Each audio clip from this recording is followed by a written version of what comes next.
welcome to Know Your Health Tuesdays with me, your favorite family doctor, Dr. Lesego.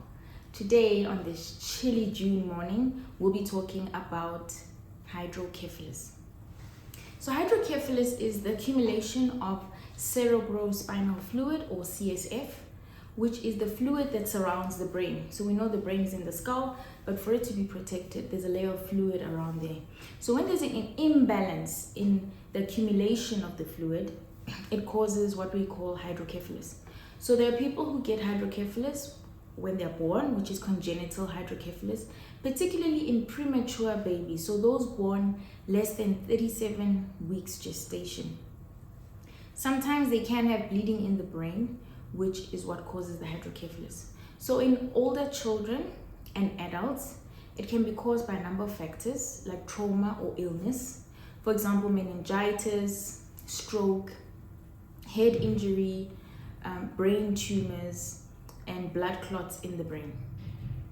So some people are born with a narrowed passages in the brain, which causes accumulation over time, and they'll only feel symptoms when they're much older.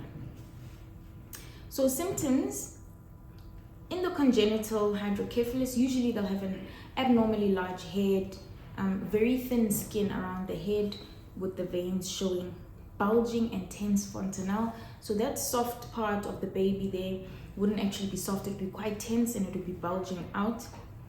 Downward looking eyes, poor feeding, irritability, very tense legs, stiff legs, and vomiting as well. So in adults and older children, it would have headache, neck pain, just feeling unwell, particularly in the morning. So you'd find that the headache is actually worse in the morning. Sleepiness, confusion, blurred vision or double vision, difficulty walking, and also an inability to control your bladder. So in normal pressure hydrocephalus, this usually happens in much older adults, where the pressure in the skull is, although the fluid has accumulated, the pressure is not high. So they would have issues or difficulty with walking, particularly taking the first step. So difficulty in taking the first step. Usually they would say it feels like they're frozen or they're stuck. And also difficulty turning when they're walking. They would also have urinary symptoms, which is frequency of urination or loss of bladder control. And also in terms of cognitive functioning, so they would have difficulty responding quickly, so they'd be slow to respond, slow to process information. So treatment would be surgery, to be surgical, for a shunt insertion, where the fluid is then bypassed from the brain to another part of the body, usually the abdomen. There's something called ETV, I'm not going to get into that, you can Google it. It is a little bit complex. And for normal pressure hydrocephalus, they can do lumbar drainage or lumbar infusion, where they literally just drain the fluid out and it can then normalize the amount of fluid. So the questions we received this week, it is all related to hydrocephalus. So the first question is, how do you distinguish a hydrocephalus headache from a normal headache? So as I mentioned earlier, usually a hydrocephalus headache is worse in the morning. So it was very, very bad, quite bad in the morning, especially when they wake up. They actually feel better lying down. So when you lie down, the headache feels better. But when you sit up or stand up, the headache is much worse. And then they say, the question is, what exercises can you do? Or what exercises are recommended for hydrocephalus? So activity shouldn't be limited. That's the recommendation. So you should be able to do any kind of activities and sports, even the children. Although it is recommended that you speak to your neurosurgeon to see which exercises they recommend perhaps you stay away from. For example, contact sports, but that would be individual based. There are some low impact sports which have been recommended, for example, Tai Chi, yoga, and water exercises. Lifespan. So the question is, if you have hydrocephalus, does it reduce your lifespan?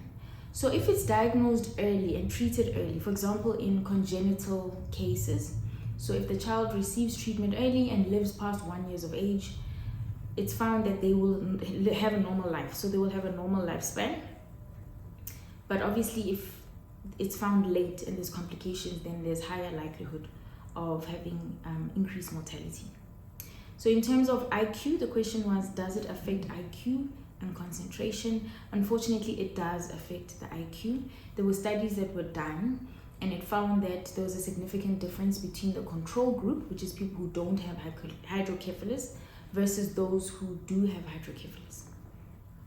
And then the other question was how to prevent it. I think prevention is very difficult considering the types of causes that I've mentioned earlier. For example, brain tumors, it's difficult.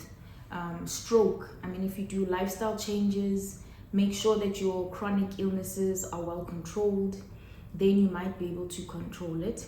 In terms of meningitis, there is a vaccination for meningitis, so especially if you're at high risk, so those with immunodeficiency or any kind of issue that affects your immunity, for example, cancer or HIV, it's a good idea to get your meningococcal vaccine every year.